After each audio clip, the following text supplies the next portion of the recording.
वैभव लक्ष्मी व्रत कथा।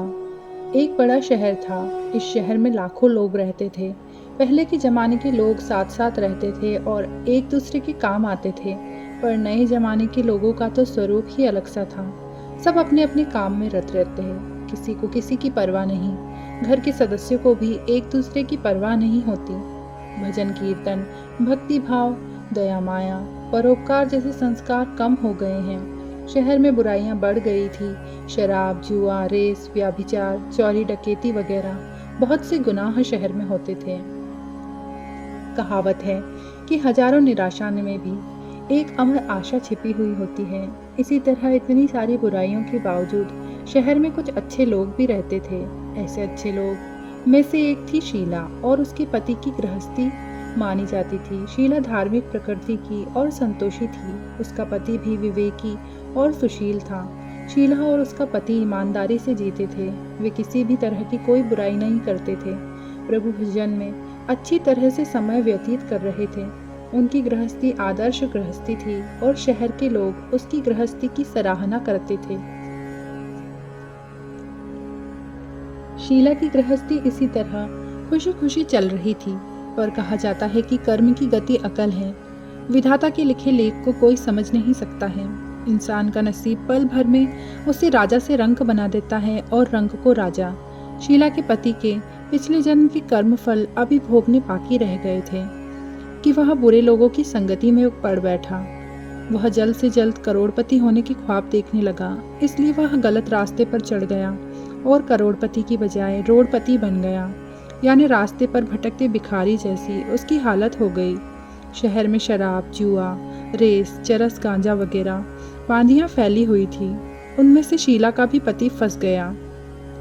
दोस्तों के साथ उसे भी नशे की आदत हो गई। जल्द से जल्द पैसे वाला बनने की लालच में दोस्तों के साथ रेस, जुआ भी खेलने लगा। इस तरह बचाई हुई धनराशि, पत्नी के गहने, सब कुछ रेस जुए में गवा दिए। इस तरह एक वक्त ऐसा भी आया कि वह सुशील पत्नी शीला के साथ मजे में रहता था और प्रभु भजन में सुख शांति से वक्त व्यतीत करता था। उसके बजाय घर में दरिद्रता और भुखमरी फैल गई। सुख में खाने की बजाय 2 वक्त के भोजन के भी लाले पड़ गए और शीला को उसका पति गालियां देने लगा। शीला सुशील और संस्कारी स्त्री थी। उसके पति के बर्ताव से उसे बहुत दुख हुआ, किंतु वह भगवान पर भरोसा करके बड़ा दिल रखकर दुख सहने लगी। कहा जाता है कि सुख के पीछे दुख और दुख के पीछे सुख आता ही है, इसलिए दुख के बाद सुख आएगा ही। ऐसी श्रद्धा के साथ शीला प्रभु भक्ति में लीन रहने लगी। इस तरह शीला असह्य दुख सहते सहते प्रभु भक्ति में समय बिताने लगी। अचानक एक दिन दोपहर को उसके द्वार पर किसी ने दस्तक दी। शीला सोच में पड़ गई कि मुझ जैसी गरीब के घर इस वक्त कौन आया होगा। फिर भी द्वार पर आए हुए अतिथि का आदर करना चाहिए। ऐसे आर्य धर्म के संस्कार वाली शीला ने खड़े होकर द्वार खोला। देखा तो एक माजी आई खड़ी थी। वे उम्र में बड़ी सी लगती थी, किंतु उनके चेहरे पर अलौकिक तेज निखर रहा था। उनकी आंखों में से मानो अमृत बह रहा हो। उनका भव्य चेहरा करुणा और प्यार से छलकता था। उनको देखते ही शीला के मन में अपार शांति छा गई। वैसे शीला इस माजी को पहचानती न थी, फिर भी उनको देखकर शीला के रोम रोम में आनंद छा गया। शीला माजी को अंदर अपने साथ ले आई। घर में बिठाने के लिए कुछ भी नहीं था, अतः शीला ने सकुचाकर एक फटी हुई चद्दर पर उनको बिठाया। माजी ने कहा, क्यों शीला, मुझे पहचाना नहीं?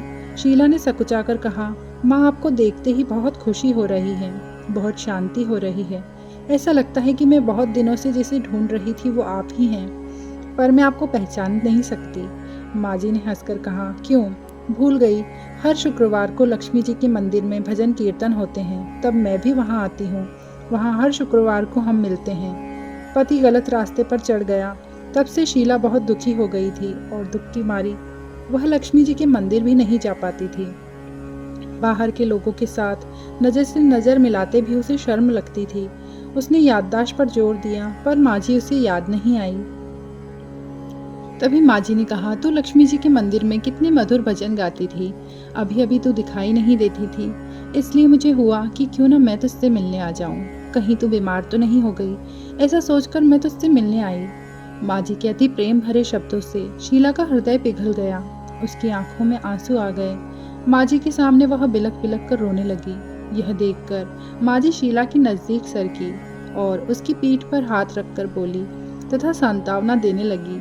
माँ जी ने कहा, बेटी, सुख और दुख तो धूप और छाँव जैसे होते हैं। सुख के पीछे दुख और दुख के पीछे सुख आता ही है। धैर्य रखो बेटी। और तुझे क्या परेशानी है? तेरे दुख की बात मुझे सुना। तेरा मन भी हल्का हो जाएगा और तेरे दुख का कोई उपाय भी मिल जाएगा। माँ जी की बात सुनकर शीला के मन में शांति मिली। उसने माँ जी को कहा, माँ, मेरी गृहस्थी में भरपूर सुख और खुशियाँ थी।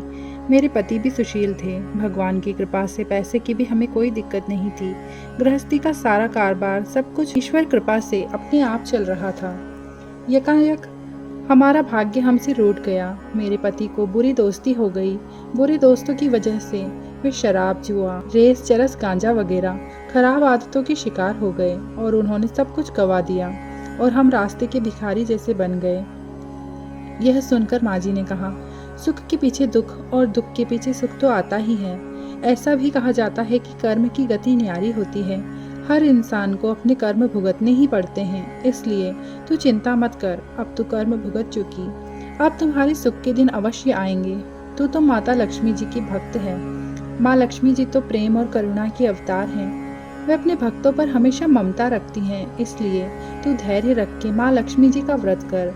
इससे सब कुछ ठीक हो जाएगा। माँ लक्ष्मी जी का व्रत करने की बात सुन शीला के चेहरे पर चमक आ गई। उसने पूछा, माँ, लक्ष्मी जी का व्रत कैसे किया जाता है, वह मुझे समझाइए। मैं यह व्रत अवश्य करूंगी। माँ जी ने कहा, बेटी, माँ लक्ष्मी जी का व्रत बहुत सरल है। उसे वरद लक्ष्मी व्रत या वैभव लक्ष्मी व्रत कहा जाता है। यह व्रत करने वाले की सब मनोकामना पूर्ण होती है। यह सुख, संपत्ति और यश प्राप्त करता है।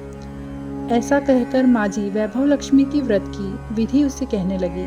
बेटी, वैभव लक्ष्मी के व्रत तो सीधा साधा व्रत है, किंतु कई लोग इसे गलत तरीके से भी करते हैं, अतः उसका फल नहीं मिलता। कई लोग कहते हैं कि सोने के गहने की हल्दी कुमकुम से पूजा करो, बस व्रत हो गया। पर ऐसा नहीं है। कोई भी व्रत शास्त्रीय विधि पूर्वक करना चाहिए, तभी उसका फल मिलता है। सिर्फ सोने के गहने की पूजा करने से फल नहीं मिल जाता। ऐसा होता तो आज सभी लोग लखपति बन गए होते। सच्ची बात तो यह है कि सोने के गहनों की विधि से पूजन करना चाहिए। व्रत का उद्यापन भी विधि पूर्वक और शास्त्रीय विधि के मुताबिक ही करना चाहिए, तभी यह वैभव लक्ष्मी व्रत फल देता है। यह व्रत शुक्रवार को करना चाहिए। सुबह में स्नान करके स्वच्छ कपड़े पहनकर सारा दिन मन में जय माँ लक्ष्मी का रटन करते रहना चाहिए। किसी की चुगली नहीं करनी चाहिए। शाम को पूर्व दिशा में मुंह रख सकें, इसी तरह अपना आसन पर बैठ जाओ। सामने पाटा रखकर उस पे रुमाल रखो। रुमाल पर चावल का छोटा सा ढेर करो। उस ढेर पर पानी से भरा तांबे का कलश रखकर कलश पर एक कटोरी रखो। उस कटोरी में एक सोने का गहना रखो। सोने का न हो तो चांदी का भी चलेगा। चांदी का न हो तो नकद रुपया भी चलेगा। बाद में घी का दीपक जलाकर धूप सली सुलगा कर रखो। माँ लक्ष्मी जी के बहुत से स्वरूप हैं और माँ लक्ष्मी जी को श्री यंत्र अति प्रिय है। अतः वैभव लक्ष्मी में पूजन विधि करते वक्त सर्वप्रथम श्री यंत्र और लक्ष्मी जी के विविध स्वरूपों का सच्चे दिल से दर्शन करना चाहिए। लक्ष्मी जी के 8 स्वरूप बताए गए हैं, अतः 8 स्वरूपों का भक्ति पूर्वक पाठ करना तथा पूजन करना चाहिए। इसके बाद लक्ष्मी स्तवन का पाठ करना चाहिए। बाद में कटोरी में रखे हुए गहने को हल्दी, कुमकुम और चावल चढ़ाकर पूजा करनी चाहिए। लाल रंग के फूल चढ़ाने चाहिए। शाम को कोई मीठी चीज बनाकर उसका प्रसाद रखो। न हो सके तो शक्कर या गुड़ भी चलेगा। फिर आरती करके 11 बार सच्चे हृदय से जय माँ लक्ष्मी बोलो। बाद में 11 या 21 शुक्रवार यह व्रत करने का दृढ़ संकल्प माँ के सामने करो और आपकी जो मनोकामना हो वह पूरी करने के लिए माँ से प्रार्थना करनी चाहिए। फिर माँ का प्रसाद बांट दो और थोड़ा प्रसाद अपने लिए रखो। अगर आप में शक्ति हो तो सारा दिन उपवास रखो और सिर्फ प्रसाद खाकर शुक्रवार करो। न शक्ति हो तो एक बार शाम को प्रसाद ग्रहण करते समय खाना खा लो। अगर थोड़ी भी शक्ति न हो तो 2 बार भोजन कर सकते हैं। बाद में कटोरी में रखा हुआ गहना या रुपया ले लो। कलश का पानी तुलसी की क्यारी में डाल दो और चावल पक्षियों को डाल दो। इसी तरह शास्त्रीय विधि अनुसार व्रत करने से उसका फल अवश्य मिलता है। इस व्रत के प्रभाव से सब प्रकार की विपत्ति दूर हो जाती है और इंसान मालामाल हो जाता है। जिसे संतान नहीं होती उसे संतान प्राप्ति होती है। सौभाग्यवती स्त्री का सौभाग्य अखंड रहता है और कुंवारी लड़की को मनभावन पति मिलता है। शीला यह सब सुनकर आनंदित हो गई। फिर उसने पूछा, माँ, आपने वैभव लक्ष्मी व्रत की जो शास्त्रीय विधि बताई थी वैसे मैं अवश्य करूँगी, किंतु उसका उद्यापन विधि किस तरह करनी चाहिए यह भी मुझे सुनाइए। माँ जी ने कहा, 11 या 21 जो मन्नत मांगी हो उतने शुक्रवार यह वैभव लक्ष्मी व्रत पूरी श्रद्धा और भावना से करना। व्रत के आखिरी शुक्रवार को शास्त्रीय विधि अनुसार उद्यापन विधि करना। वह मैं विधि तुम्हें बताती हूँ। आखिरी शुक्रवार को खीर या नैवेद्य रखो। पूजन विधि हर शुक्रवार को करते हैं वैसे ही करनी चाहिए। पूजन विधि के बाद श्रीफल फोड़ो और कम से कम 7 कुंवारी या सौभाग्यशाली स्त्रियों को कुमकुम का तिलक करके यह वैभव लक्ष्मी व्रत की कथा की पुस्तक उपहार में देनी चाहिए और सबको खीर का प्रसाद देना चाहिए। फिर धन लक्ष्मी स्वरूप, वैभव लक्ष्मी स्वरूप माँ लक्ष्मी जी की छवि को प्रणाम करें। माँ लक्ष्मी जी का यह स्वरूप वैभव देने वाला है। प्रणाम करके मन ही मन भावुकता से माँ की प्रार्थना करते वक्त कहें, हे माँ धन लक्ष्मी, हे माँ वैभव लक्ष्मी, मैंने सच्चे हृदय से आपका वैभव लक्ष्मी व्रत पूर्ण किया है। हे माँ, मेरी जो मनोकामना है उसे पूर्ण करो। हमारा सबका कल्याण करो। जिसे संतान न हो उसे संतान देना। सौभाग्यशाली स्त्री का सौभाग्य अखंड रखना। कंवारी लड़की को मनभावन पति देना। आपका यह चमत्कारी वैभव लक्ष्मी व्रत जो करे उसकी सब विपत्ति दूर करना, सबको सुखी करना। हे माँ, आपकी महिमा अपरंपार है। इस तरह माँ की प्रार्थना करके लक्ष्मी जी का और धन लक्ष्मी स्वरूप का भाव से वंदन करना चाहिए। माँ जी के पास से वैभव लक्ष्मी व्रत की शास्त्रीय विधि सुनकर शीला भाव विभोर हो उठी। उसे लगा मानो सुख का रास्ता मिल गया हो। उसने आंखें बंद करके मन ही मन उसी क्षण संकल्प लिया कि हे माँ वैभव लक्ष्मी, मैं भी माँ जी के कहे अनुसार श्रद्धा पूर्वक शास्त्रीय विधि से वैभव लक्ष्मी व्रत 21 शुक्रवार तक करूंगी। व्रत की शास्त्रीय विधि अनुसार उद्यापन करूंगी। शीला ने संकल्प करके जैसे ही आंखें खोली तो सामने कोई न था। वह विस्मित हो गई कि माँ जी कहाँ चली गई। यह माँ जी कोई और नहीं थी, साक्षात लक्ष्मी जी ही थी। शीला लक्ष्मी जी की भक्त थी, इसलिए अपने भक्त को रास्ता दिखाने के लिए माँ लक्ष्मी देवी माँ जी का स्वरूप धारण कर शीला के पास आई थी। दूसरे दिन शुक्रवार था। सवेरे स्नान करके स्वच्छ कपड़े पहनकर शीला मन ही मन श्रद्धा से पूरे भाव से जय माँ लक्ष्मी का मन ही मन रटन करने लगी। सारा दिन किसी की चुगली नहीं की। शाम हुई तब हाथ मुंह पांव धोकर शीला पूर्व दिशा में मुंह करके बैठी। घर में पहले से सोने के बहुत गहने थे, पर पतिदेव के गलत रास्ते पर चढ़ जाने से वे सारे गहने गिरवी रख दिए। तब नाक की चुन्नी बची थी, तब नाक की चुन्नी निकालकर उसे धोकर शीला ने कटोरी में रख दिया। सामने पाटे पर रुमाल रखकर मुट्ठी भर चावल का ढेर किया। उस पर तांबे के कलश को पानी से भरकर रखा। उसके ऊपर चुन्नी वाली कटोरी रखी। फिर माँ जी ने कही थी वैसी ही शास्त्रीय विधि अनुसार वंदन, स्तवन, पूजन वगैरह किया। और घर में थोड़ी शक्कर थी, वह प्रसाद के रूप में वैभव लक्ष्मी व्रत के लिए रखी। यह प्रसाद पहले पति को खिलाया। प्रसाद खाते ही पति के स्वभाव में फर्क पड़ गया। उस दिन उसने शीला को मारा नहीं, सताया भी नहीं। शीला को बहुत आनंद हुआ। उसके मन में वैभव लक्ष्मी व्रत के लिए श्रद्धा बढ़ गई। शीला ने पूर्ण श्रद्धा भक्ति भाव से 21 शुक्रवार तक वैभव लक्ष्मी व्रत किया। 21वें शुक्रवार को माँ जी के कहे अनुसार उद्यापन करके 7 स्त्रियों को वैभव लक्ष्मी व्रत का साहित्य बांटा। फिर माता जी के धन लक्ष्मी स्वरूप की छवि को वंदन करके भाव से मन ही मन प्रार्थना करने लगी, माँ मेरी हर विपत्ति दूर करो, हमारा सबका कल्याण करो। जिसे संतान न हो उसे संतान देना। सौभाग्यवती स्त्री का सौभाग्य अखंड रखना। कुंवारी लड़की को मनभावन पति देना। आपका यह चमत्कारी वैभव लक्ष्मी व्रत जो करे उसकी सब विपत्ति दूर करना, सबको सुखी करना। हे माँ, आपकी महिमा अपार है। ऐसा बोलकर लक्ष्मी जी के धन लक्ष्मी स्वरूप की छवि को प्रणाम किया। इस तरह शास्त्रीय विधि पूर्वक शीला ने श्रद्धा से व्रत किया और तुरंत ही उसे फल मिला। उसका पति गलत रास्ते पर चला गया था, वह अच्छा आदमी हो गया और कड़ी मेहनत करके व्यवसाय करने लगा।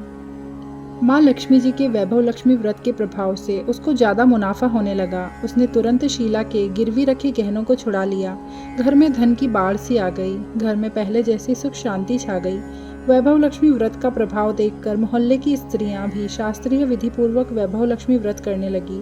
हे माँ धनलक्ष्मी, आपने जैसी कृपा शीला पर की और उससे प्रसन्न हुई, उसी तरह आपका व्रत करने वाले सब पर प्रसन्न होना, सबको सुख शांति देना। जो आपकी कथा कहे और जो आपकी कथा सुने, उन सब के सभी मनोरथ पूर्ण करना। जय माँ धनलक्ष्मी, जय माँ वैभव लक्ष्मी। महालक्ष्मी वैभव लक्ष्मी माता की जय। भगवान विष्णु की जय। भगवान गणपति जी की जय। माता सरस्वती जी की जय। वीडियो अगर आपको पसंद आया हो तो इसे लाइक, कमेंट और शेयर ज़रूर कीजिएगा।